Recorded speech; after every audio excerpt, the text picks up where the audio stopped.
Bueno, ¿se me escucha ahí?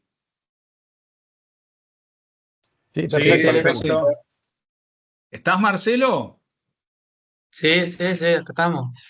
Bueno, lo presento a Marcelo. Marcelo trabaja acá en el INTA de Chamical, en La Rioja, en la estación experimental nuestra, asociado al grupo de Pastizales. Marcelo, en realidad, él está enfocado en lo que es mejoramiento de especies nativas forrajeras y se metió con lo del dron de una manera más lateral, pensando en usarlos en ensayos de mejoramiento, cuestiones que tienen que ver con fenotipado, y aparte le gusta mucho también trabajar con base de datos y programas como R para analizar datos, y hizo el curso incluso junto con Pedro, que también es compañero nuestro acá. Hicieron el curso de piloto de dron y hay un dron acá en la experimental que adquirió con una cámara multiespectral. Marcelo ya les va a contar. Pero bueno, nosotros por ahí también lo molestamos a él y a Pedro para mirar otras cosas con el dron, y ellos con muy buena predisposición le ponen ganas, así que va a contar sobre esta experiencia de seguir un poco el tema de cómo se va quedando sin pasto un potrero pastoreado, cómo se puede monitorear eso con el dron. Así que bueno, muchas gracias, Marcelo. Cuando quieras podés poner la presentación. Bueno, muy buenos días a todos. Gracias, Lisandro, gracias, Lisandro y Martín, por la invitación. Voy a pasar a compartir. ¿Se escucha bien? Bien, Sí, sí, se perfecto. escucha, Marcelo.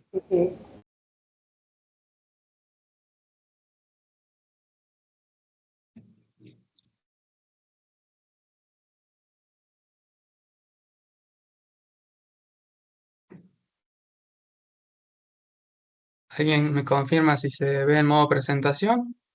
Perfecto. Bueno, la siguiente presentación se titula Uso de dron con cámara multiespectral para estimar altura remanente de forraje. Les comentaba Lisandro, en el equipo de trabajo está Pedro Namur y quien les habla. Un poco la idea de la presentación es que nos enfoquemos qué hace un dron, más que todo una breve introducción y en qué se lo está usando en la actualidad, en lo que son los pastizales, hacer sobre todo hincapié en el flujo de trabajo, que es lo que más venimos por ahí haciendo esfuerzo, ya que en realidad esto es un mundo bastante amplio en todo lo que es los parámetros de vuelo y un montón de consideraciones más que hay que tener.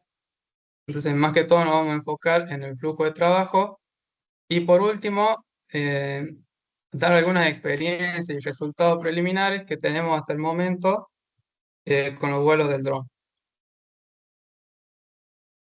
Entonces, a modo de introducción, primero, ¿qué se entiende por un dron? Técnicamente se conocen como vehículos aéreos no tripulados. En la bibliografía científica lo van a encontrar con las siglas UAV. Por ahí los más comunes son los de ala fija y los de ala rotatoria. Estos vehículos aéreos no tripulados están equipados con distintos sensores.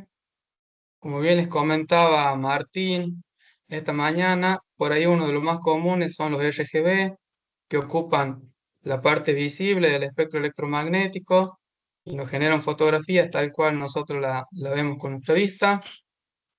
Después otros sensores con los que están equipados son los multiespectral, en el que por ejemplo ya podemos contar con la información del borde rojo, infrarrojo cercano, ni hablar del hiperespectral, donde vamos a poder contar con una mayor cantidad de bandas.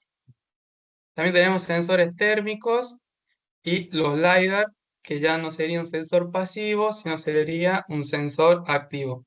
Esos son generalmente los tipos de sensores con los que los drones o UAV están equipados. El rango de nanómetros que ocupa cada uno de esos sensores, obviamente por ahí los más baratos son los RGB, son las cámaras digitales, por ejemplo puede ser una GoPro, y a medida que vamos adquiriendo más información espectral, se encarece el sensor. También el peso Y con la resolución pasa lo contrario. Las RGB generalmente tienen una mayor resolución y a medida que pasamos de una multi a una hiperespectral va bajando la resolución. En cuanto al uso, también pasa esto, ¿no? En las RGB por ahí es más fácil el procesamiento y lo que son las multi, las hiperespectrales, las térmicas, incluso el LiDAR, siempre algo hay que calibrar y algo hay que tener en cuenta que por ejemplo las RGB no. Eso en cuanto a sensores. Por ahí, lo que quiero mostrar en esta imagen es por qué los drones se están usando mucho en la actualidad. Básicamente por la alta resolución espacial y temporal que tenemos. Por ejemplo, si comparamos con la de los satélites, el dron puede llegar con una resolución de píxel de 1 centímetro y hasta de menos de 1 centímetro, como por ejemplo 0,3 centímetros, y eso obviamente a la hora de trabajar a escalas de potrero o a escala incluso de planta individual, por ahí nos pueden dar una mayor cantidad de detalle. Y generalmente la bibliografía lo que hace hincapié en eso, en la flexibilidad que tienen los UAV en cuanto a resolución espacial, temporal e incluso radiométrica, si es que le incorporas, por ejemplo, un sensor hiperespectral. Entonces, ustedes imagínense que los drones pueden volar de 1 metro a 500 metros y con esa flexibilidad puedes tener un montón de resoluciones espaciales, las que haga falta dependiendo de la situación en la que estemos trabajando. Lo mismo con la temporal, podemos volar si tenemos la cantidad suficiente de baterías. En un mismo día podemos generar varias misiones de vuelo, incluso podemos trabajar si tenemos cobertura de nubes. Entonces, en ese punto de vista es que generalmente se hace hincapié en que los drones por ahí son otra herramienta más que tiene esas ventajas con respecto a los satélites. Eso como una introducción a grandes rasgos de lo que son drones, qué equipos tienen y la escala espacial, espectral y temporal a la que suelen trabajar. En la siguiente diapositiva, la idea es mostrarles cómo ha ido aumentando las publicaciones desde el 2014 en adelante, en donde utilizan drones para el monitoreo de los pastizales y cuáles son los principales países en los que se están aplicando los drones, por ejemplo, para la estimación de la altura y la biomasa de los pastizales. Entre los países en donde más se aplican son Alemania, luego tenemos China, Australia, Estados Unidos, incluso Brasil en Latinoamérica. Esto un poco para que nos demos cuenta de la importancia que están teniendo en la actualidad los vehículos aéreos no tripulados, y esto viene de la mano con lo que les mostraba anteriormente de la flexibilidad que tienen en cuanto a resolución espacial y temporal.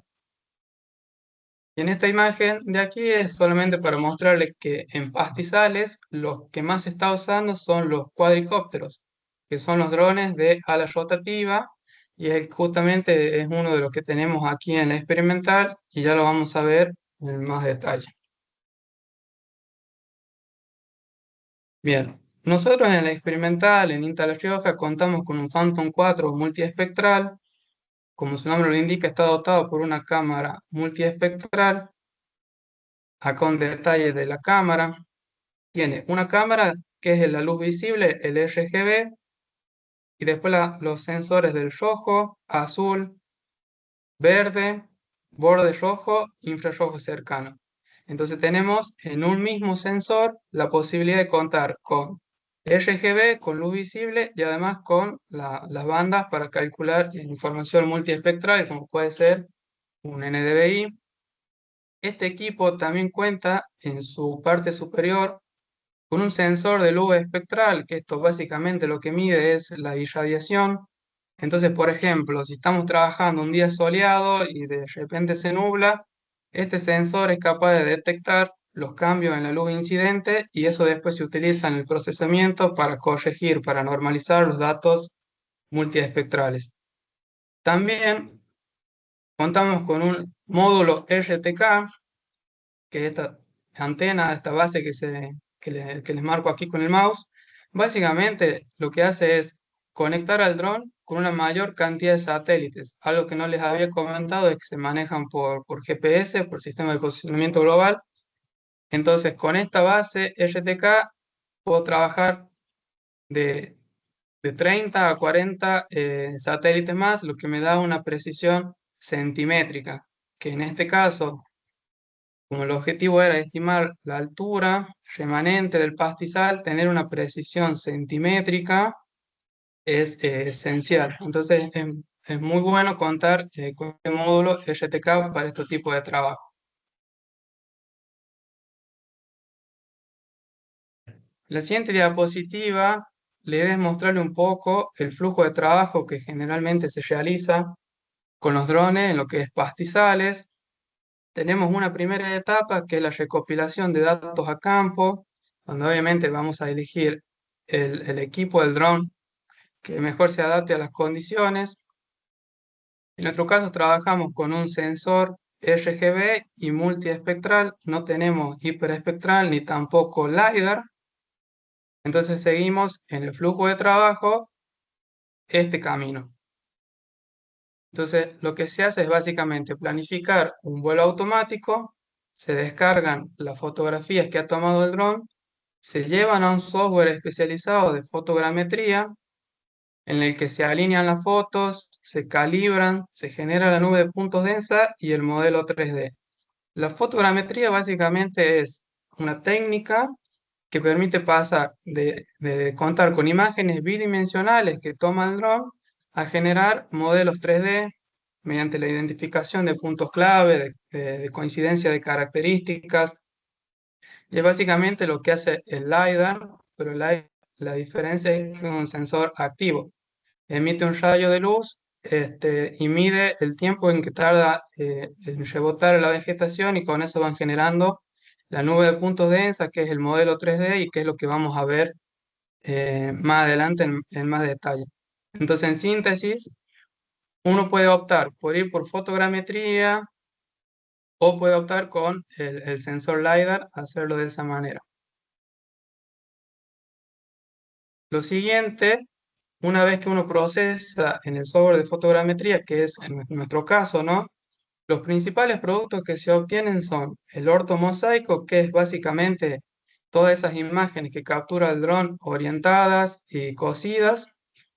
Y por otro lado, el modelo digital de elevación y el modelo digital del terreno, que se utilizan, por ejemplo, para calcular el modelo digital de superficie, que luego la diferencia entre el modelo digital del terreno, que representa básicamente el suelo desnudo, y el modelo digital de superficie, que representa todo lo que está por encima del modelo digital del terreno y tiene una cierta altura sobre el nivel del mar, la normalización o la diferencia entre estos dos tipos de modelos es lo que genera el Canopy Surface Model, o también lo van a encontrar como Canopy Height Model, que es el modelo de altura del dosel. Y ese modelo de altura de dosel es donde nosotros podemos estimar la altura del pastizal.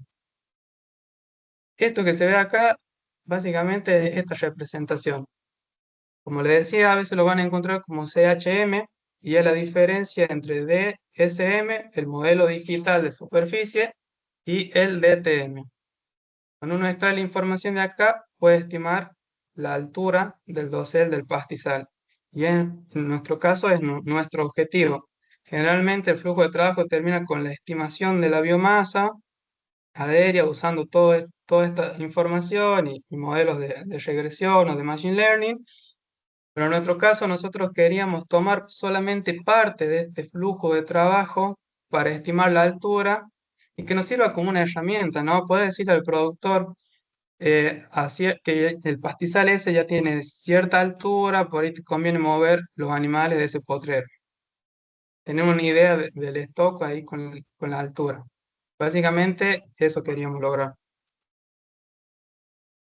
Entonces ahora vamos a ir viendo ese flujo de trabajo, pero en mayor detalle. Yo les había dicho que para comenzar hay que programar la misión de vuelo, ya que el dron hace todo de manera automática. Nosotros utilizamos una app que se llama GS Pro, que es nativa para el dron y es la que te recomiendan utilizar. Entonces, como ustedes pueden ver, esta app reconoce la cámara del dron, P4 multiespectral, significa Phantom 4 multiespectral. Nosotros le indicamos al dron que en cada punto, en estos 48 puntos, se detenga y tome la foto y que vaya volando alineado con el curso de vuelo. Esos son seteos específicos que nosotros le damos y que generalmente por ahí lo que se recomienda. En este caso la velocidad es de 10 kilómetros por hora, está volando el dron a 50 metros, lo que nos da una resolución espacial de 2,6 centímetros por píxel. Este es el ángulo del gimbal, o sea, de la cámara del dron va a estar mirando verticalmente.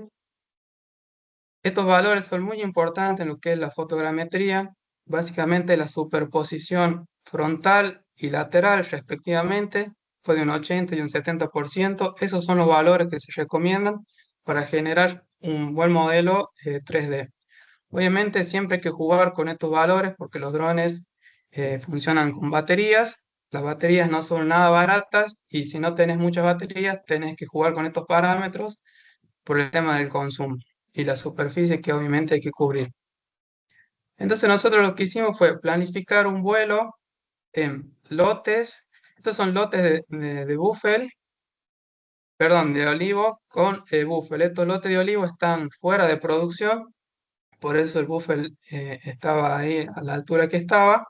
En este caso es el vuelo en el diferido y luego hicimos un vuelo en el pastoreado con las mismas características, la misma programación, pero en el pastoreado. Entonces hicimos 3 vuelos con estas características en un buffel diferido y 3 vuelos en un buffel pastoreado que se encontraban bajo estos olivos que están fuera de producción.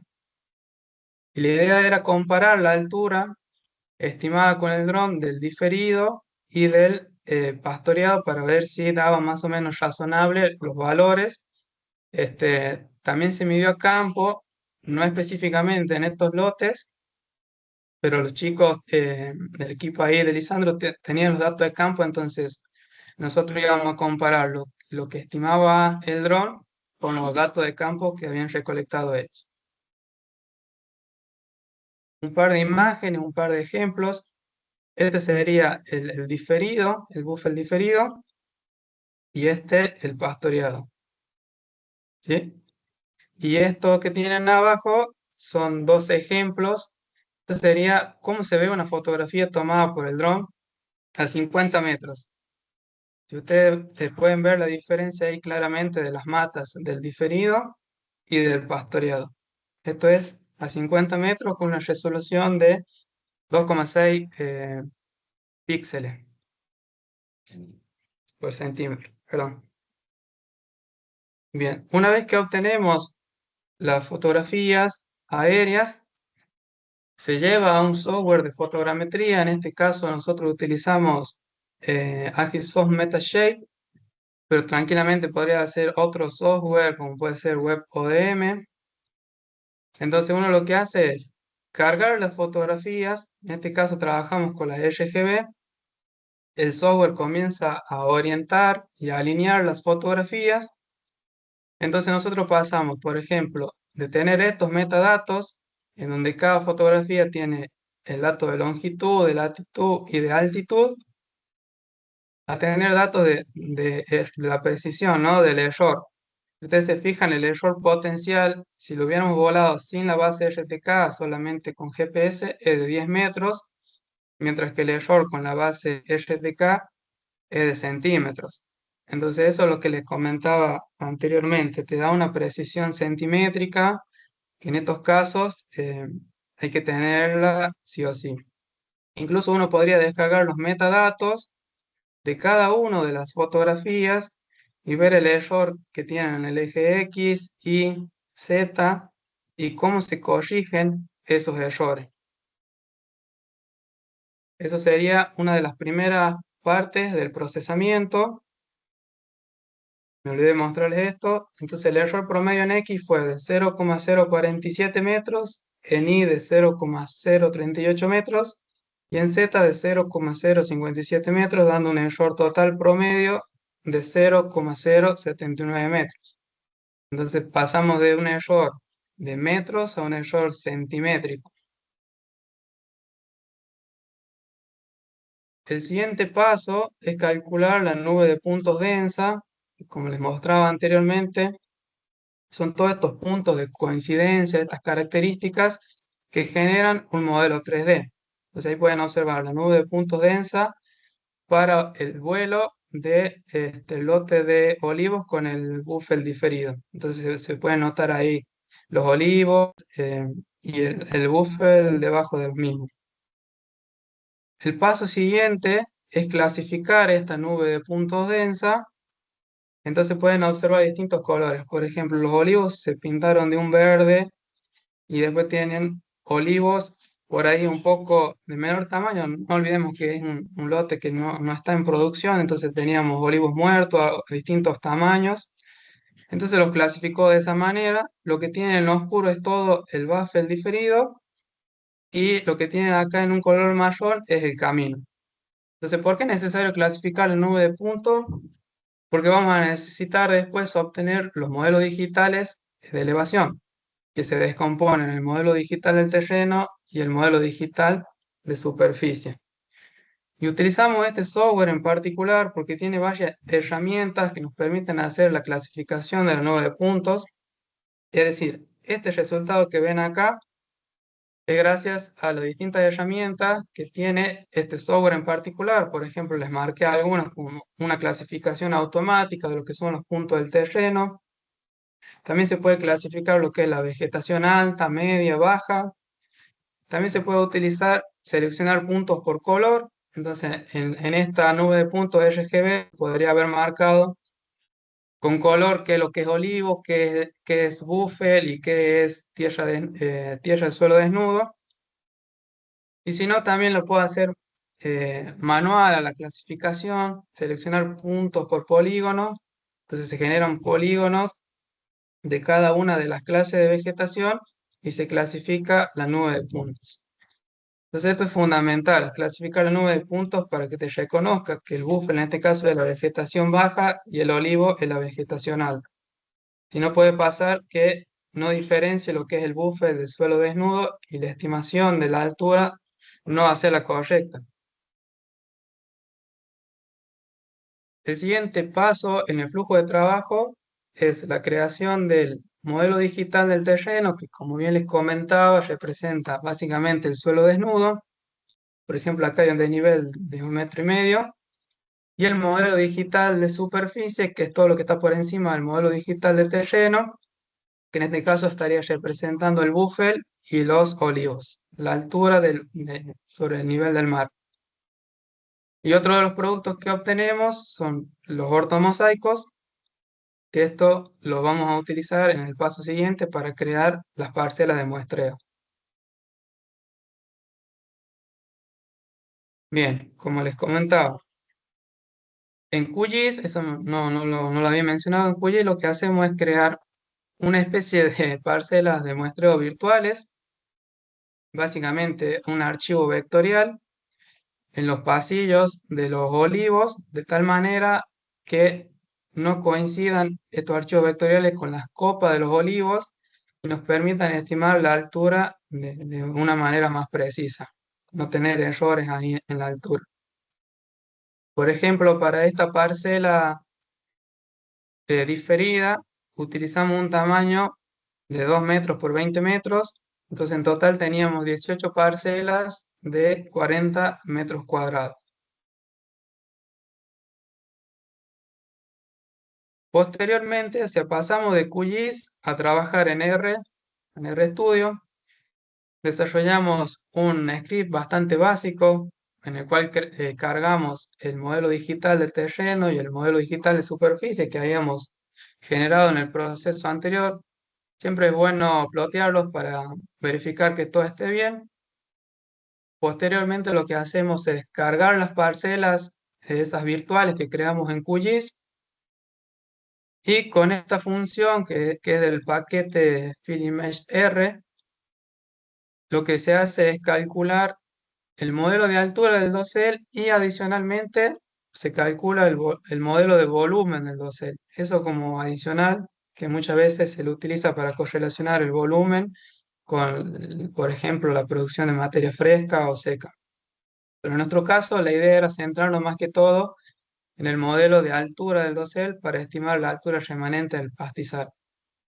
Posteriormente, lo que hace el script es limitar, filtrar este modelo de altura del dosel de 0 a 1 metro, porque bueno, nos interesa el buffer y no el olivo en este caso.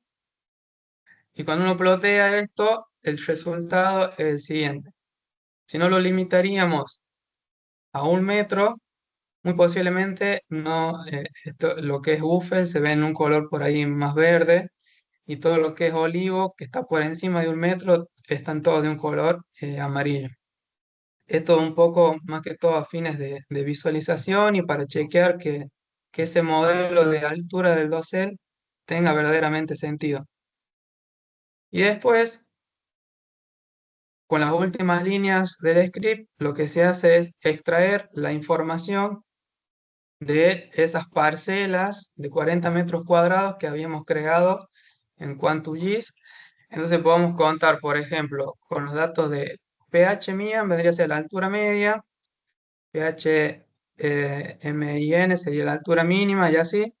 Entonces, aplicando esas líneas, nos podríamos obtener estos datos. Entonces tenemos el ID de cada una de esas parcelas y la altura media, la altura mínima, la máxima. También se pueden calcular los percentiles, de 10% y 90%. Y como les comentaba anteriormente, el volumen de biomasa que puede ser adicional a esto, a la estimación de la altura.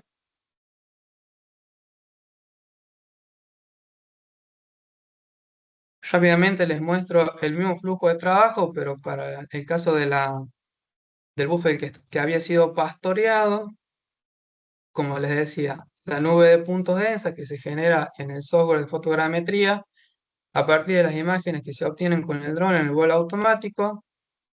El siguiente paso es la clasificación de esa nube de puntos. A partir de la clasificación de esa nube de puntos se interpola y se genera el modelo digital del terreno, el modelo digital de superficie. A partir de la diferencia entre esos dos modelos, se calcula el modelo de altura del dosel. Obviamente, anterior a eso, se tienen que hacer las parcelas de muestreo en QGIS. En este caso, las hicimos de 20 metros cuadrados. Entonces, vamos adaptando el tamaño de la parcela de acuerdo a las posibilidades, o mejor dicho, de acuerdo al sitio en específico, siempre tratando de que las copas de los olivos no caigan dentro de la parcela para evitar errores en la estimación de la altura. También lo limitamos a 1 metro y con el script que les mostraba anteriormente, extraemos lo que es la altura media, mínima, máxima, los percentiles del 10, del 90% y adicionalmente el volumen de biomasa.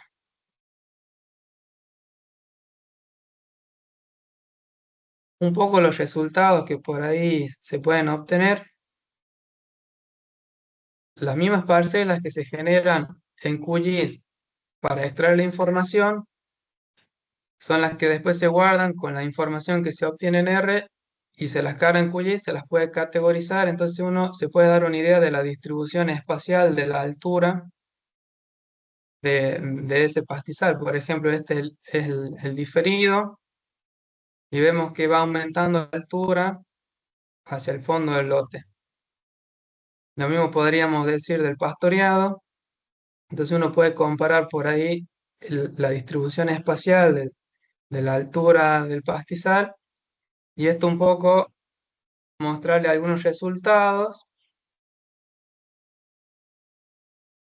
Por ejemplo, para el diferido, la altura promedio, que está representado por esta barra en color naranja, fue de casi 73 centímetros, mientras que para el pastoreado fue más o menos unos 40, 45 centímetros, casi, podríamos decir que casi se pastoreó la mitad, y según lo que me comentaba Lisandro y demás en el equipo de trabajo, fue lo que más o menos se observó a campo. Habría que validarlo con mediciones a campo específicamente en los lotes en los cuales nosotros trabajamos, pero más o menos ya nos podemos dar una idea de que da datos razonables y que podría servir como una herramienta tecnológica para decir al productor en qué momento tiene que rotar los animales de ese potrero. Uy.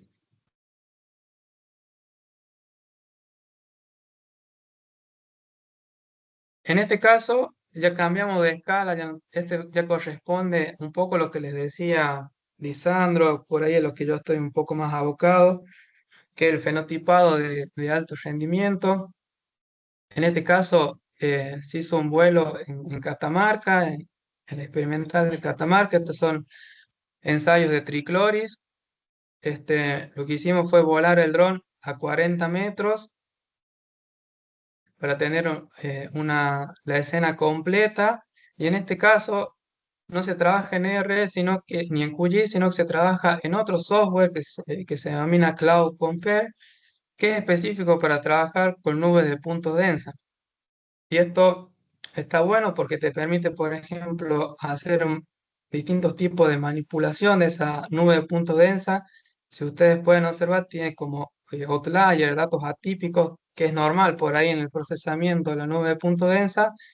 Lo que uno puede hacer es eliminar esos outliers e incluso pasar a trabajar con el área que a uno le interesa. Por ejemplo, lo que le estoy señalando en este momento con el mouse es esta zona de aquí, que era un ensayo de tricloris diferidas.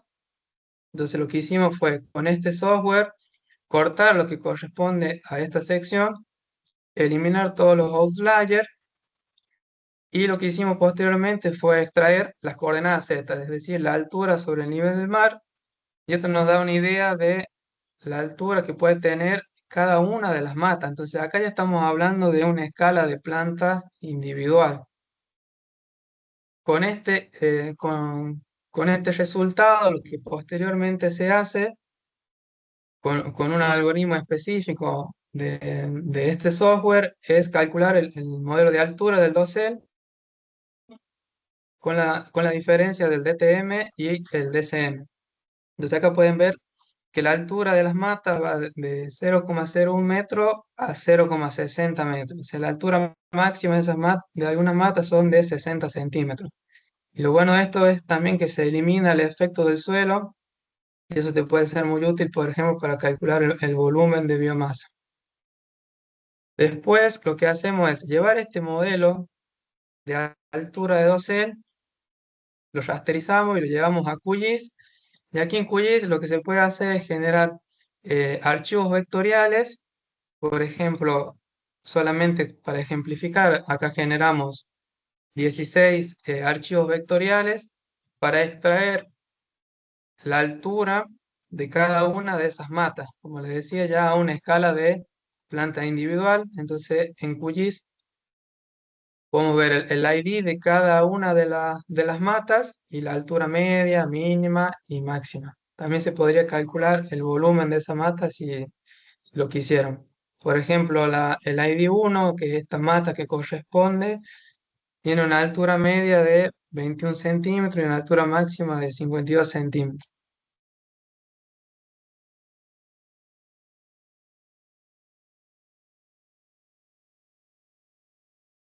Bueno, otra parte, eso sería todo. Fue bastante rápida la presentación. Esta es una imagen que corresponde al ensayo que les mostraba anteriormente.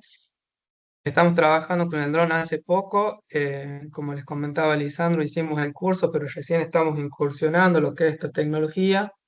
Entonces, bienvenida sea cualquier interacción que nos permita seguir progresando con esta herramienta.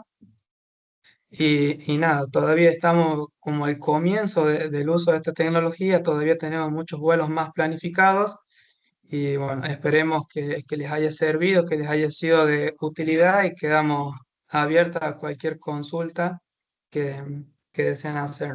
Muchas gracias por su atención. Che, buenísimo, Marcelo, muchas gracias a vos y a Pedro. Excelente la presentación también. Y Y sí, muestra un poco la potencialidad que tiene esto, ¿no? Lo que hemos siempre trabajado con imágenes Landsat y hemos ido atravesando los procesos de cómo analizarla desde los inicios con algunos software hasta ahora.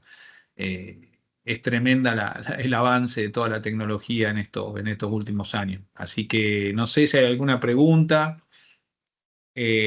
Martín, vos tenías, a lo mejor no sé si tenías ganas de mostrar algo de lo que comentaste el otro día nosotros acá particularmente.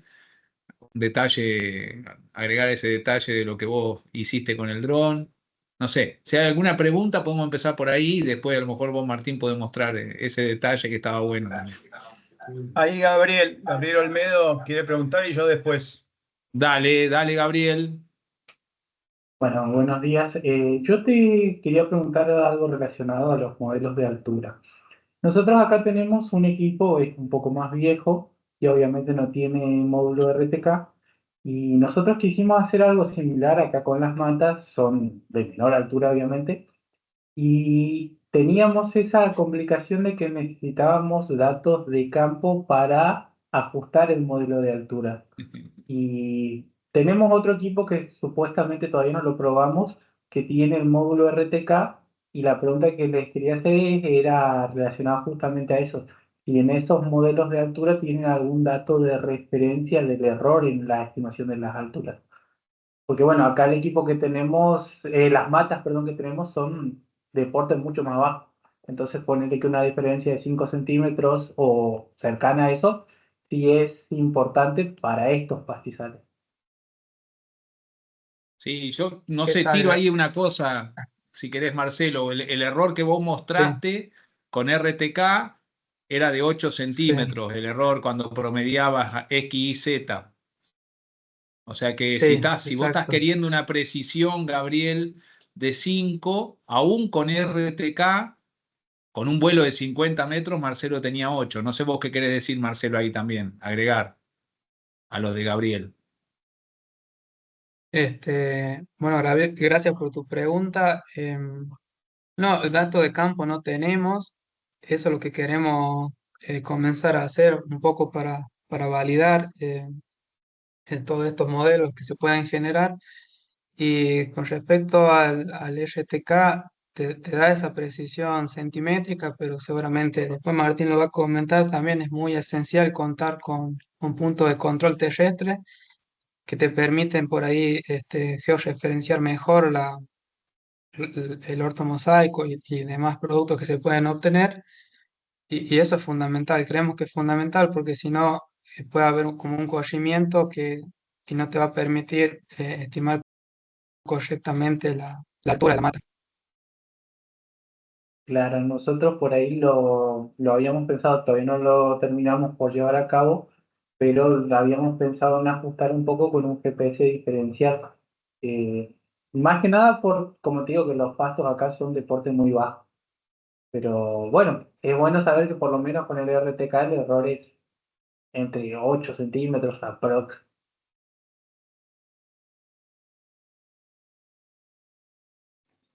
Una otra Hola, preguntita, hola, hola, Lisandro, Emi. Marcelo, todos, ¿cómo están? Bueno, ¿Cómo andás, felicitar la Emi? presentación.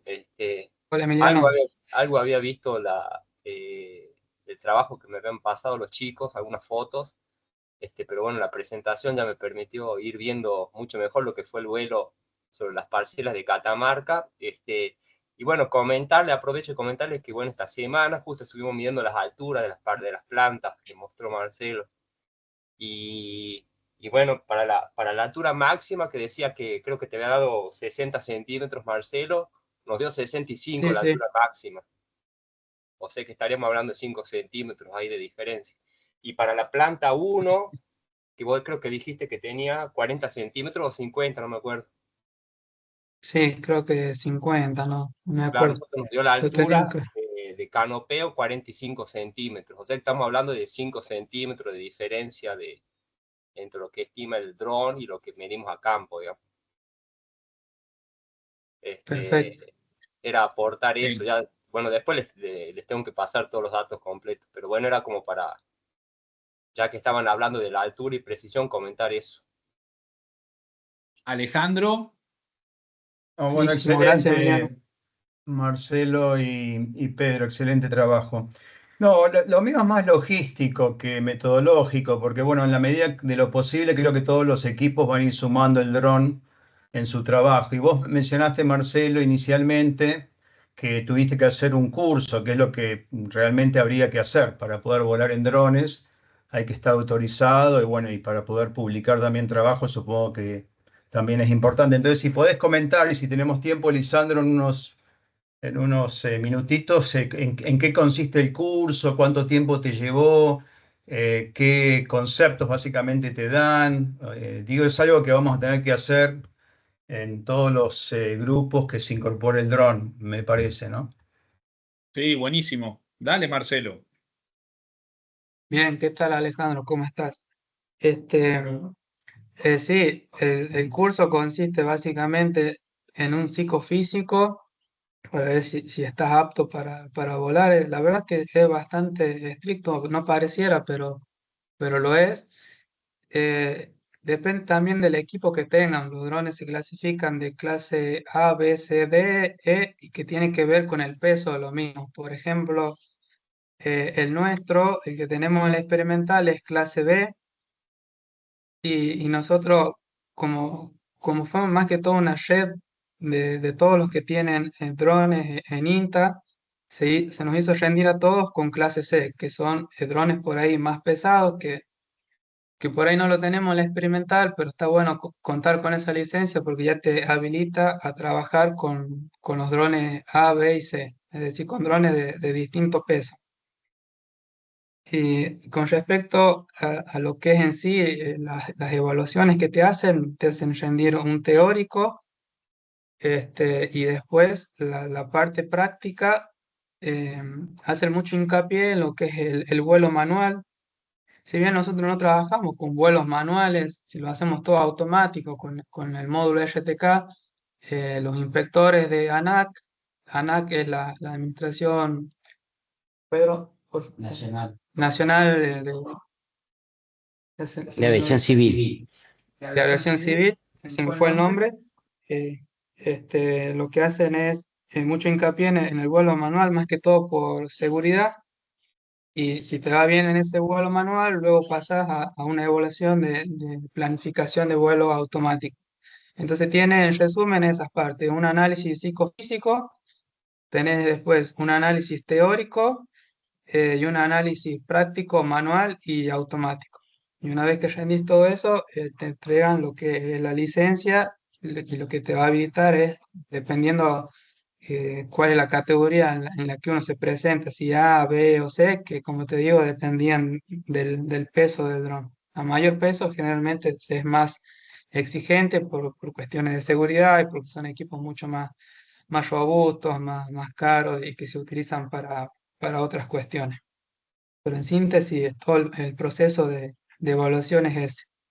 Está clarísimo. ¿Y lo hiciste en La Rioja o tuviste que viajar más lejos?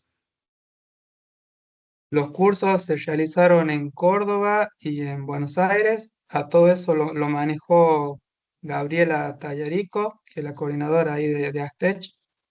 Ella maneja todo lo que es la red de drones de INTA y ella, bueno, ella estuvo un poco en la organización y con un CIAP, los CIAP son básicamente los centros que están habilitados para tomarte estos exámenes y hay uno en Córdoba y otro en Buenos Aires. Entonces, desde todo INTA, distribuido en distintos experimentales, fuimos algunos a Córdoba y otros a Buenos Aires, obviamente dependiendo de la logística, los que nos quedaba más cerca y más que todo por una gestión de fondos. Pero los puntos son ahí en Córdoba y en Buenos Aires. Tienen dos sedes, este CIAP, que fue los que nos tomaron todos los exámenes. Buenísimo, gracias, Marcelo.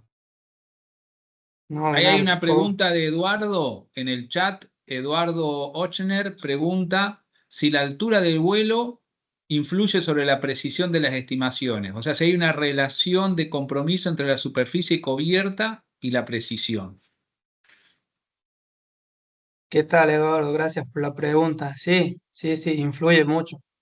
Dependiendo de la altura, es la resolución espacial. Mientras más bajo lo voles, mayor resolución espacial vas a tener, mayor detalle vas a tener, pero hay un compromiso ahí en cuanto al consumo, ¿no? Y obviamente, mientras más bajo lo voles, más batería vas a necesitar para cubrir una mayor superficie. Entonces, es como que hay que buscar un equilibrio entre precisión y nivel de detalle con la superficie que uno plantea cubrir. Ya en el caso de que tengas una serie de baterías, ya no sería el problema, porque va cambiando de batería en batería que general, por ejemplo, para el Phantom 4 que tenemos nosotros, aproximadamente media hora dura la batería. Entonces te permitiría trabajar en una gran superficie si tienes una gran cantidad de batería. El tema es que son bastante caras y bueno, no es fácil de conseguir. Entonces hay que buscar como un equilibrio, como te digo, en precisión y en consumo. Martín, ¿vos querés mostrar un cachito? ¿A Gabriel le va a servir eso que vas a mostrar? Hola, Dale, bueno, un poco yo quiero plantear una inquietud. Yo estoy en la zona de Entre Ríos y nuestros pastizales o recursos forrajeros tienen mayor nivel de cobertura que el que tienen allá. Entonces, ahí en el ejemplo que mostró Marcelo, a partir del procesamiento de las imágenes por fotogrametría, se pueden extraer dos capas. Hablo del modelo digital de superficie y el modelo digital de terreno. O sea, se generan dos mapas, uno que sería la cobertura a nivel del suelo y otro a nivel del tope de canopeo, esa figurita que mostró él. Entonces, él, a partir de esas dos capas del mismo vuelo, puede calcular el volumen de forraje o la altura de las matas. Y mi inquietud era que acá en estos ambientes que tenemos cobertura vegetal casi completa, si era preciso o era posible generar esas dos capas a partir de un mismo vuelo.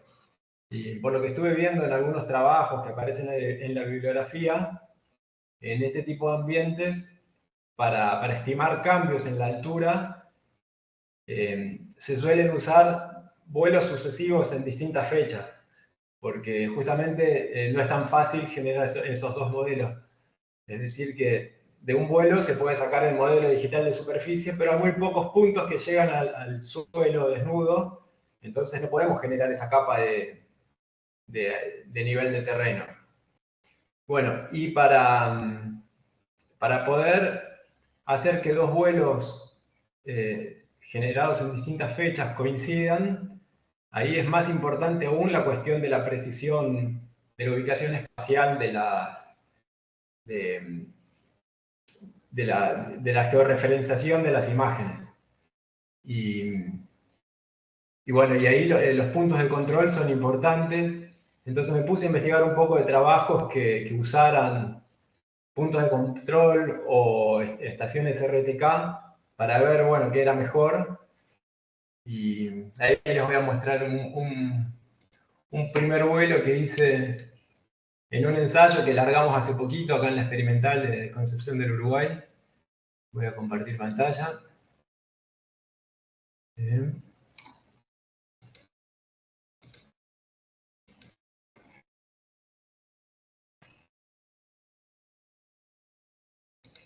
¿Están viendo mi pantalla? Perfecto. Listo.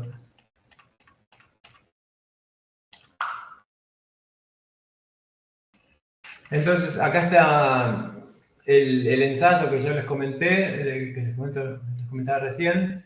Es un ensayo en parcelitas de 2 por 5 metros. Acá se ve todo el ensayo. O sea, acá dibujamos el polígono que tiene 2 metros por como 50 metros más o menos. Y en esta imagen de acá abajo, ¿ustedes ven el puntero del mouse?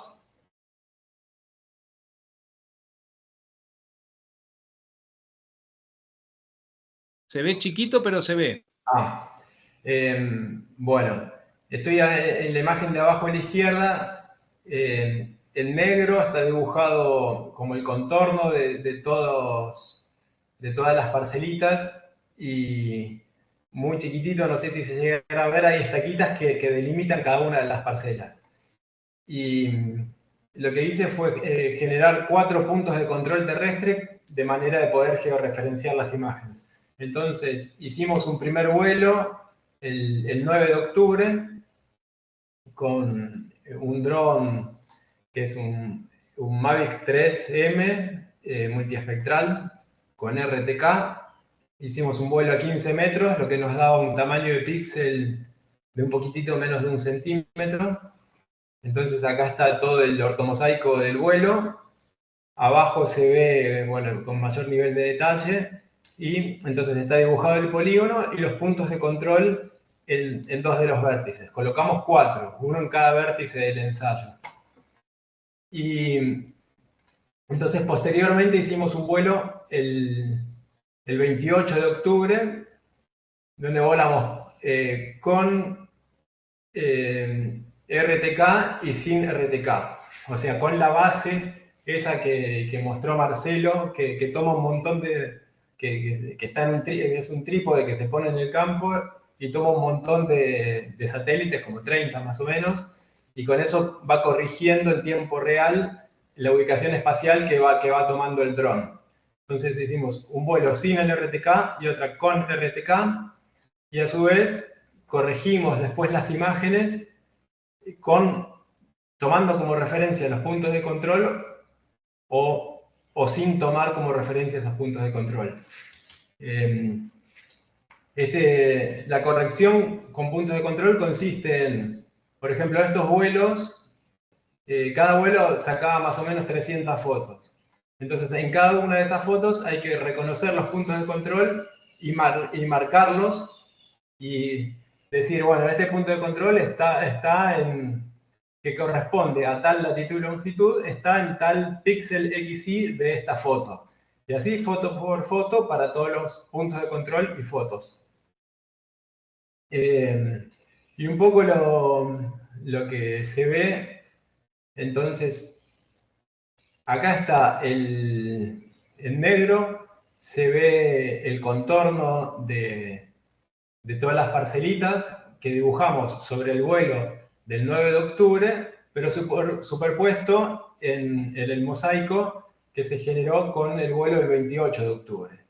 O sea, este punto que está acá, si ustedes ven el puntero del mouse, debería estar en el vértice del punto de control.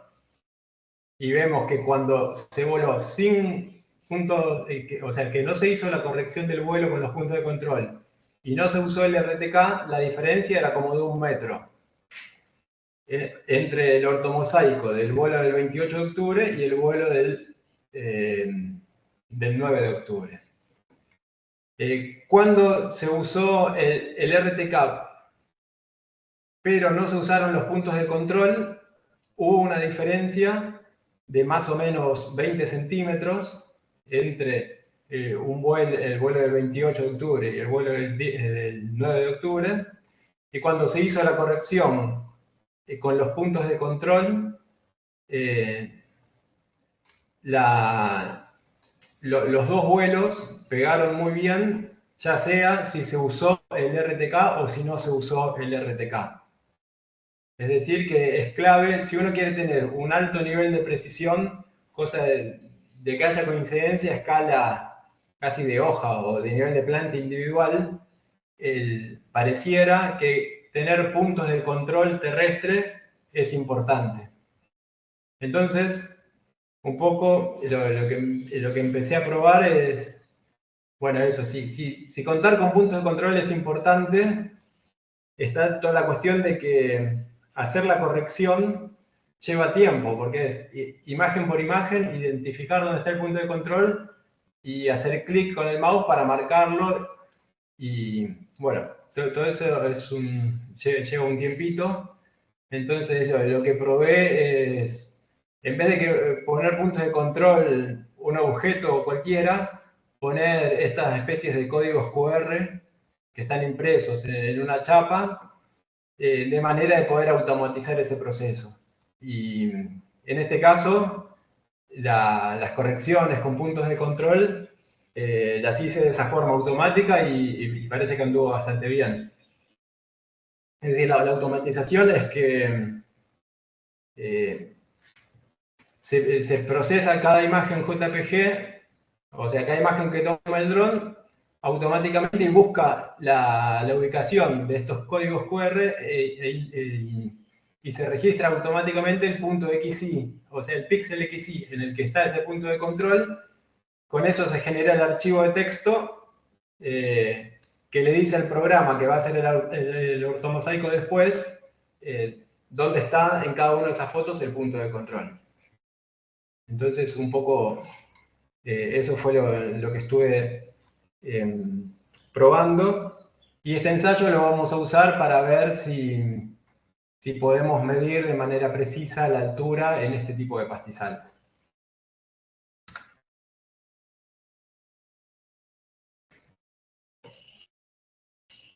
Buenísimo, Martín. Me parece, ahí Gabriel, me parece que lo de Martín suma para todos, no solo para Gabriel, pero particularmente a la pregunta que ha hecho Gabriel, el hecho de la importancia de los puntos de control de campo y bueno, y esa cuestión innovadora que le metió Martín, como siempre, de los códigos QR impresos sobre una chapa. Así que eso es otro aspecto a tener en cuenta que se suma a todo lo que contó Marcelo, me parece. Así que bueno. No sé, si no hay más preguntas, a mí me gustaría que a partir de esto, me parece que estaría buenísimo que cada grupo de trabajo de las distintas experimentales se contacte con Ariel, con Martín, con Marcelo, con Pedro, con los que hoy presentaron cada tema. No sé, me parece que cualquiera de las tres herramientas que se está trabajando y que se mostraron los avances son como muy importantes para incorporarla como fuente de información y como fuente de toma de decisiones con información en los ensayos de pastoreo o en los sitios donde se tienen sistemas de pastoreo en campos. Así que bueno, eso. Juan fue grabando todo y en unos días vamos a subir esto a la página del Centro Regional como un link de YouTube, así que cuando tengamos el link listo se los paso a todos. No sé, Bueno, Alejandro, si vos querés agregar algo, Martín, un Ariel, Marcelo. comentario simplemente ahora con mi rol de coordinador del proyecto Fontagro. Como les comenté, la idea es estimar biomasa a partir de satélites y para eso lo que estamos tratando de generar, como les mostré, es una base de datos lo más amplia posible de pares de puntos GPS, biomasa medida campo.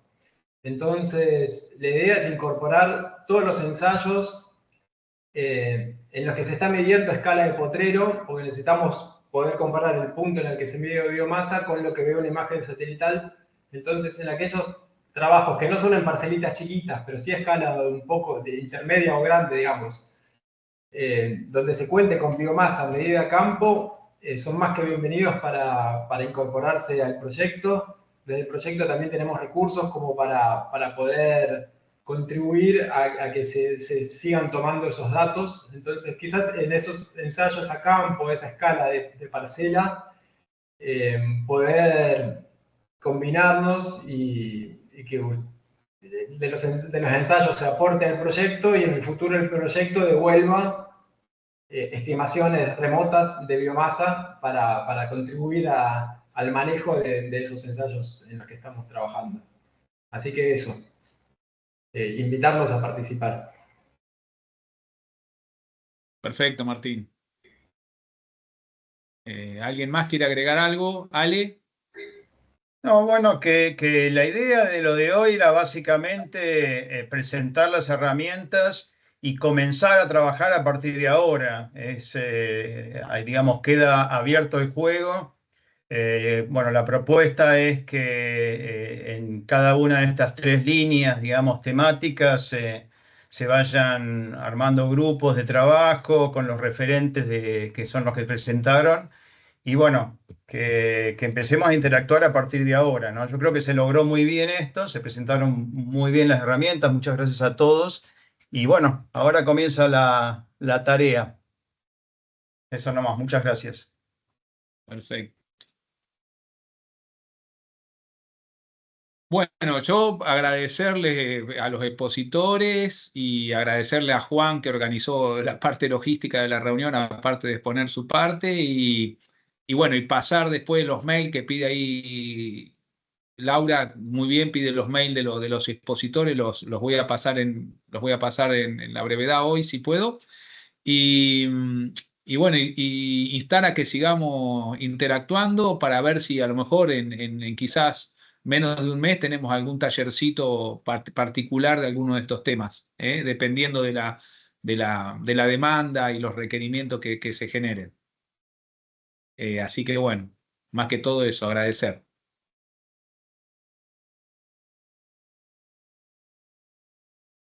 ¿Listo? Muy bien, muchas gracias, Lisandro, Muchas gracias. Martín y todos los que aportaron. Bueno, Tengan muchas gracias. buenas tardes.